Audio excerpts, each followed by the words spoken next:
ئەم کاتتان باش من سوپاسی ستاندەرەکەم بەڕاستی ئەم کۆڕی ئەم ئێوارەیە ساز کرد بۆ دید و بۆ چوون ڕوونکردنەوەی هەڵوێستەکان.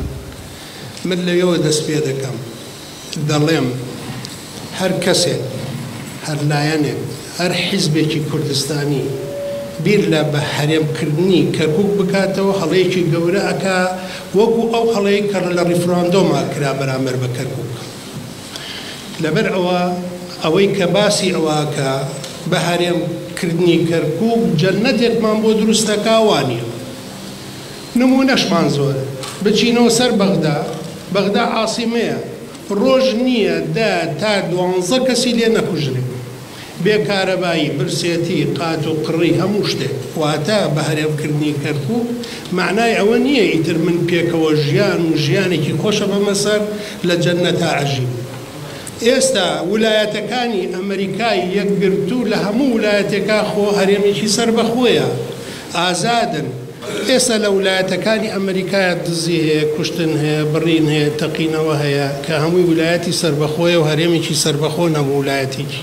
معنایەوە نییە جەنەت هەیە، معنایەوە نییە خۆش پێکەوە ژیان هەیە لەوێش لە بینی ڕەش و سپیە فەرق و جیاوازیەکی زۆر هەیە، لە بینی فەقیر و دەوڵەمەنددا فەرق و جیاوازیەکی هەیە. ئەمانەیەکە لە مۆزوعەکانە. من دەمەوێت تۆزێک بگەڕێنەوە بۆ مێژوویەکی زۆر نێزیک، باسێکی کەرکووک بکەین. کەرکووک چییە؟ چ ناوەندێکی استراتیجی گەورەی هەیە کەوا خوار و سەروو بەیەکەوە ئەبەستێتەوە؟ چەندێ دەوڵەمەندە لە ڕووی نەوتەوە، لە ڕووی زەرعاتەوە، لە ڕووی کشت و کاڵەوە. سەردەمی ئێمە گۆگرد هەبوو، ئینتاجی گۆگرد ئەکرا لەم شارە. ئێستاش غازی سروشتی ئینتاجەکرێ، واتە بزانە چەندێ دەوڵەمەندە. لە ڕووی گەنم و جۆوە ناوچەکانی ئێمە و ناوچەی جێناکۆکان هەمووی دەوڵەمەندە و هەمووی خەریکی زەرعات و زەرعاتکاریە. ئاو هەوایەکی سازگاری هەیە، لە هیچ وڵاتێکی ترە ئەم ئاو هەوایە دەست ناکەوە، زۆر زەحمەتە. بۆ هەموو فەسڵەکان دەگونجەیە کە ژیان لێرە خۆشگوزەرانی بێ. یەکە لەو بابەتانە.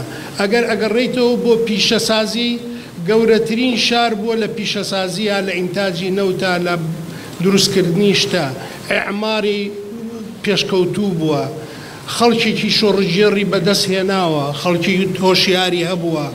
ئەمە هەمووی وای کردووە ڕژێمە یەک لە دوای یەکەکان چاوچنۆکانە تەمەع لەم شارە و لە ئەم جێناکۆکان ناوچە جێناکۆکان بکەن بۆ ئەوەی کەوا دەست بەسەرا بگرن و ئەو ئینتاجە نەچێ بۆ خەڵکی شارەکە، بەڵکو بۆ خۆیان بێ بەکاری بێنن. بەفعلیش حیزبی بەعس 8 ساڵ ئیدامەی شەڕی ئێرانیدا بە نەوتی کەرکووک، بە غازی کەرکووک، بە گۆگردی کەرکووک، بە بەرهەمی کەرکووک. ئەمە یەکێکە لەوانە. ئیزافەتەن بۆ ئەوەی کەوا مکەوناتێکی چاک و دروستی تیا بووە لە کورد و لە تورکمان و لە عەرەب و لە کلد و ئاشۆری و مەسیحی، ویستوێتی دائیمەن تۆوی نیزاع و جیاکردنەوە لە بینی ئەم نەتەوانە هەبێ و بەکارشی هێناوە و خوێنشی تیاڕشتووە بۆ ئەوەی بتوانێت کۆنتڕۆڵی بکە. لەگەڵ ئەوەیە شانبەشانی ئەو نیزاع و ئەو جیاکاریەی کەوا لە بینی نەتەوەکانە هەبووە، هەوڵی ئەوەی داوە کە کورد دەربەدەرکە، تەرحیلی بکە، ئەرزی داگیر بکە، ئاوارەیان بکە و برسیان بکە. ئەنجا بە زەبری ئاگر و ئاسن لەم شارە کاری کردووە. من لێتان ناشارمەوە، جاروا بووە پێشمەرگەیەک خەڵکی سلێمانی بۆ کەسوکارەکەی بۆ خۆی لە ناو بازاڕە ئەخولایەوە، بەڵام پێشمەرگەیەکی ئەم شارە کەسوکارەکەی لە بەندیخانە بۆ سجن کراوە، عیدام کراوە. واتە فەرقێک سیاسەتێکی شۆڤێنانە و ڕفتار فاشیانە بەرامبەر بە خەڵکی ئەم شارە کراوە. ئەمە بوو بە سیاسەتێک پەیڕەو دەکرا لە بینی هەموو ئەو نیزامانەی کە هاتوونەتە سەر حکم و عێراقیان حکم کردووە تا ڕۆژی 2003 کە ئەو حیزبی بەعسیان گۆڕ بە گۆڕ ناو سەدامیان عیدام کرد و سیاسەتێکی نوێ هاتە پێشەوە. ئایا ئەم سیاسەتە هەروە بمێنێتەوە یا بکرێ بە خاڵێکی دەستوری یا بکرێ بە خاڵێکی یاسایی؟ ئەوە بوو مادەی 58 هاتە پێشەوە لە مەجلیسی حکومە چە دوای چەندین کۆبوونەوە یەکێ لەو خەڵکانەی کەوا زۆر داکۆچی لێ کرد خوا لێ خۆش بوو بە ڕێز مام جەلال بوو کە توانی ئەوە بکە بە دەستپێکی یاسایی بۆ ئەوەی لە یاسایە جێی بێتەوە ئەم کێشانە بە یاسا نەبێت چارەسەر ناکرێت بۆ لەبەرەوەی خەلفیاتی یاسایی هەبووە. بڕیارەکانی مەجلیسی قیادەی سەورە بڕیارێکی تەشریعین، بڕیارەکانی شؤونی شیمال بڕیارن ئەبێت چارەسەر بکرێت ئیزافەتەن بۆ ئەو لوجانانەی کەوا لێرە لوژنەی ئەمنی هەبووە خەڵکی دەربەدەر کردووە لە ڕێی موختارە و لە ڕێی مەسوولە حیزبیەکانەوە خەڵکیان بەدەر خستووە یا بۆ بەرەو جنوب یا بەرەو ناوڕاستی عێراق یا بەرەو کوردستان ڕۆشتون خەڵکەکانیان. ئەمە بە کارێکی یاسایی جێبەجێ بکرێ بە بەرنامەیەک جێبەجێ بکرێ یا هەروە بە عەشوایی و بە نەزەری قسەی لەسەر بکرێن.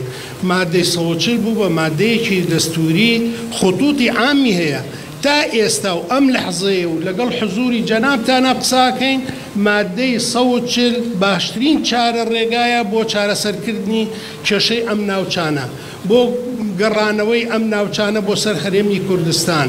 ئەوە باشترین شتە ئێمە ئەبێت داکۆچی لێ بکەین بۆیە لەسەر هەموو نەتەوەی کورد ئەوەیە من بە عاتفە قسە ناکەم هەرچی لەسەر نەتەوەی کووردە ئەبێت داکۆچی لە جێبەجێکردنی ئەو مادێ بکە چونکم هەموو خەڵکێک ئەو ناوەندە ئەوەندە گرنگە گرنگی خۆی هەیە چی بۆ هەرێمی کوردستان چی بۆ حکوومەتی عێراقی کێ گرەوی خۆی باتەوە کێ بتوانێت داکۆچی لێ بکە ئەو ئەی باتەوە. ئەمە یەکێکە لەو بابەتانە ئەبێ ئێمە قسەی لەسەر بکەین وەکو باس کرا یەکێ لەو مەسەلانە مەسەلەی ئاساییکردنەوەی بارودۆخی ناوچەکەیە و کارشی لەسەر کراوە هەر کەسێ بڵێ کاری لەسەر نەکراوە معلوماتی تەواوی نییە کارێکی زۆر باشی لەسەر کراوە.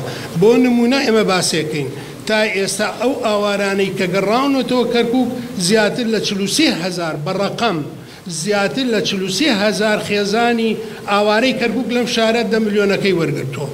12,000 خێزانی عەرەبی هاوردەکە حزبی بەعەز هەوڵیدا بە 35 ساڵ بە 35 ساڵ عەرەب لێرە نیشتە جێ بکە. ئێمە توانیمان لە مەرحەلەیەکی زۆر کەما بە خلالی 4 ساڵ ئێمە و عەرەبانە بنێرینەوە بۆ شوێنی ئەسلی خۆیان و بۆ محافزەکانی خۆیان. توانیمان 13 ملیار دیناری عراقی قەرەبوو بکەینەوە بۆ جوتیاری ئەو جوتیارە عەرەبەی کەوا لە گرێبەستەکانە هەڵوەشانەوەی گرێبەستەکانە زەرەرمەند بووە ئێمە قەرەبوویان بکەینەوە هی واهیتیا بووە لە منطقەی دبس و لە منطقەی پەڵکانە و سەرگەڕان 150 ملیۆن دیناری وەرگرتووە. ئەمانە هەمووی ئیشی مادەی 140 بووە چکم بەکارێکی یاساییە ئیشەکانی کردووە ئیزافەتەن بۆ ئەوەی کەوا هەوڵی داوە پێکەوە ژیان لەم شارە بچەسپێنێ و هەر تاکو توانی و مانەکاری باش کراوە لەسەر ئەو بابەتە. واتە ئێمە کارێکی باش کراوە مادەی 140 تا ئێستا مەفعولی هەیە. هەندێک لە عەرەبی هاوردە یا هەندێک لە عەرەبەکان ڕۆشتن بۆ چوونە پەرلەمانی عێراقی ئێمەش وەفدی کوردی بوون چوینە ئەوێ لەوێ ئەیا سامەڕایی سەرۆکی پەرلەمان بوو لەوێ باسی ئەویان کرد کە مادەی 140 مردووە. ئەوان جوابیان دایەوە ئەیا سامەڕایی و خەڵکی منطقەی سامەڕایە و سوننەیە و زۆرش متەشەدید بوو وتی ئەوە نەمن نەتوانم بڕیاردەم نە ئێوە توانم بڕیاردەن ئەبێ نووسراو بکرێ بۆ محکەمەی ئیتیحادی. نووسراویان کرد بۆ محکەمەی ئیتیحادی. محکەمەی ئیتیحادی تا ئێستا بڕوای بە جێبەجێکردنی مادەی 140 هەیە. واتە مادەیەکی دەستوریە. من بۆچی خۆم لێرە هەڵخەڵەتێن و بڵێم وەڵڵاهی ئەم مادەیە جێبەجێ ناکرێ و ئەوە جێبەجێ بکرایە و ئەوە وای لێباتایە کوڕینە بۆی ئاگدار من هەر کەسێ خلافی برکردنەوەی جێبەجێکردنی مادەی 140 هەیە ئێستا لوژنەیەک دروست بووە لە پەرلەمانی عێراقا لەم دەورەیە بۆ تعدیلکردن و هەموارکردنەوەی دەستوری عێراقی. یەکێ لەو مادانێک کە باسی لێوە کرێ عەرەبی شۆڤێنی باسی لێواکە مەسەلەی مادەی 140 و دەیەوێ هەڵوەشێتەوە. ئایا من ئەتوانم بەدەستی خۆم بە فاکتەرێک بۆ هەڵوەشانەوە بۆ تعدیلکردنی ئەو مادەیە؟ ئەمە گەورەترین زەرەرە گەورەترین خەلەلە بۆ خەڵکی کورد لێرە من ببم بە فاکتەرێک بۆ ئەوەی بتوانم ئەو مادەیە هەموار بکەمەوە یابێ داکۆچی کرد بم لە جێبەجێکردنی مادەکە. بۆیە من دەڵێم هەر شتێک ببێ ئەچێتە خانەی چاواشەکاری بۆ خەڵکی کوردی کەرکووک و بۆ ناوچەکان. باشترین حل ئەوەیە کەوا ئێمە دیفاع لە مادەی 140 بکەین. من باسی دوای ڕفرامەوە دۆمتان بۆکە. من نووسراوێکمێ کەس نەیتوانی ئەو نووسراوە بکەوە تا ئێستا ئیعلانمان نەکردووە و هێناومە وەکو بەڵگە لێرە پێشانتانێدەم.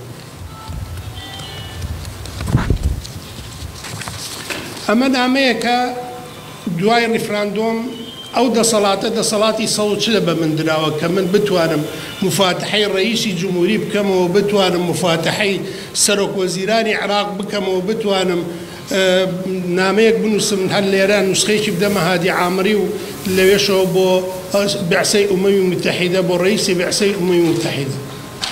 حەزەکەم بزانم ڕئیسی بەعسەی ئومەوی متحیدە یەک ئافرەتی بۆ ناردم لە پلەی جێگری وەزیری خارجەی بەریتانی هات بۆ لام هەچی وەسایق بوودان پێی زۆرش سپاسی کردین.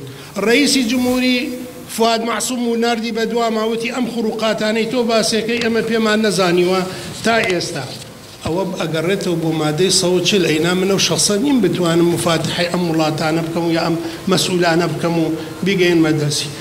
هادی عامری لەو ئەخیرەیە منی بینی باسی ئەم مۆزوع ئەمان کردەوە. باشە عەبادی تا ئێستا نەجوابی هەبوونە منی بینی لە مەوزوعەکە. واتە مادەی 140 لە بەرەوەی مادەیەکی دەستوری و گرنگ و مهمە کوڕینە ئەبێ ئێمە پاڵپشتی جێبەجێکردنی ئەو مادەیە بین تا ئێستا ئێمە سوودمان لێ بینیوە زەرەرمان نەکردووە. ئێمە ئەمە نامەیەکی ترە سەبارەت بە خوڕوقاتی ناو شاری کەرکووک تا ئێستا ئەمە لێرە باسیەکەین. ئەمە ناردوومە خاڵ بۆ بەعسەی ئومەوی متحیدە لەسەر داوای خۆیان. ئەوە نامەیەک. ئەمە نامەیەکی ترە خاص بۆ هادی عامری چووە لەسەر مەوزوعی پەڵکانە و سەرگەڕانی. باشە ئەمە هەمووی ئەوەیەکەوە ئێمە توانیمانە لە ڕێی جێبەجێکردنی مادەی 140 بۆیە ئەڵین مادەیەکی دەستوریە پشتگیریەکەی زۆر گرنگە ئەبێ کاری لەسەر بکەین. ئەمە نووسراوێکی ترە کە ناردووە بۆ وەزیری زراعە کە لەسەر گرێبەستەکان 5600 گرێبەستی عەرەبمان هەڵوەشانۆتەوە لەم ناوچانە زۆری دراوەتەوە خەڵکە کوردەکە و ئێستا مستەمڕن لەسەر ئەرز و ئاوی خۆیان و کاری خۆیان. بەڵام جێی داخە دوای ڕفراندۆم وەزع سیاسەکە گۆڕا. ئەوە یەکێکە لە بابەتەکان کە بوو بە هۆکارێک کە ئەوانش نەک پاشگەز ببنەوە بەڵکوم ئیشەکان جێبەجێ نەکرد. کوڕینە لە ماوەیەکی نێزیکدا لە 19 من ئەم ساڵ من چاوم بە هادی عامری کەوتووە کە یەکێکە لەوانەی کەوا زۆر خراپ بووە بەرامبەر بە شاری کەرکووک. چاوم بە وەزیری زراعی تازە کەوتووە، چاوم بە بەڕێز وەزیری عەدل کەوتووە، چاوم بە وەزیری شارەوانی کەوتووە و ئاخر جاشم دانیشتن بووە لەگەڵ بەڕێز دکتۆر بەرهەم لەسەر وەزعی کەرکووک و لەسەر وەزعی مادەی 140 و جێبەجێکاریەکان کە چۆن جێبەجێکرێ ئێستا. یعنی بڕوا بکەن مەسەرەن لەو بەیناگەر برادرانی پەرلەمانتار لێرە بن ئاگادارن کە من نووسراوێکم بۆ پەرلەمانی عێراق کردووە. ئەگەر ئەمە ئۆفیسەکە و دەسەڵاتەکە نەبێ ئایا ئەتوانین ئێمە ئەمە بکەین؟ ئەگەر مادەی 140 نەبێ ئایا من ئەتوانم ئەمە بکەم؟ بۆیە ئەمە تا ئێستا پاڵپشتی خەڵکی کەرکووکیەکانە ناوچە جێناگرەکانە. بۆیە من داواتان لێکەم کاتی خۆشی دکتۆر نەجمەدین ئەو فکرەی هەبوو هەر ئێمە دژی وەستاینەوە وتمان ئەوەی تۆ باسیەکەی خلافی یاسای ئێمەیە. ئێمە لە لیستی برایەتی یەکێ لە دروشمەکانمان ئەو کاتە مەجلیس مابوو، یەکێ لە دروشمەکانمان گەڕانەوەی کەرکووکە بۆ سەر کوردستان و کەرکووک کوردستانیە. نابێت تۆ لەو هەڵوێستە دەرچیتە دەرەوە. چوو لە ئەمریکا تەسریحی دابوو کە هاتەوە لێرە جارێکی تر مؤتەمەرێکی سوحوفی کرد هەنێ پاشگەز بووە لەبەر ئەوەی کە ئێمە وەکو ئەندامانی مەجلیس و لیستی برایەتی پەشیمانمان کردەوە لەو ڕاوبۆچوو. شتێکی تریشەیە حەزەکەم بیزان ڕاستە مەسەلەیەکی قانونیە بە هەرێمکردن هەموو شارێک دەسەڵاتیەوەی ئیندیماچکە جیابێتەوە هەرێمێ دروستکە داواکاری بێ ئایا جێبەجێکرێ لە دەورەی یەکەمەوە تا ئێستا و ئەم لەحزەیە خەڵکی بەسڕا داوای ئەوەکە بێتە هەرێمێکی سربەخۆ ڕێی پێ ئەدرێ ڕێی پێ نادرێت پێشنیارەکانشیان ناخێنرێتەوە. من بەش بە حاڵی خۆم خەڵکی مەسئول و ئەمریکی و بەریتانی و ئومەمی متحیدەم زۆر بینیوە.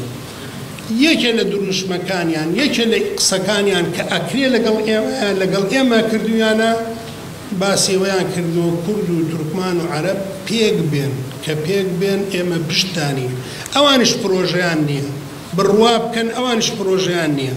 واتە باشترین شت پرۆژە کە هەبێ پرۆژەی مادەی 140 ڕێگا چارەکانی دیاری کردووە بەڵام بەداخەوە سراع هەیە لە بینی حکوومەتی ئیتیحادی و حکوومەتی هەرێم. ئەو سراعە ئەگەر چارەسەر بکرێ مادەی 140 زۆر بە ئاسانی چارەسەر ئەکرێت و کێشەکان یەکلا ئەبێتەوە.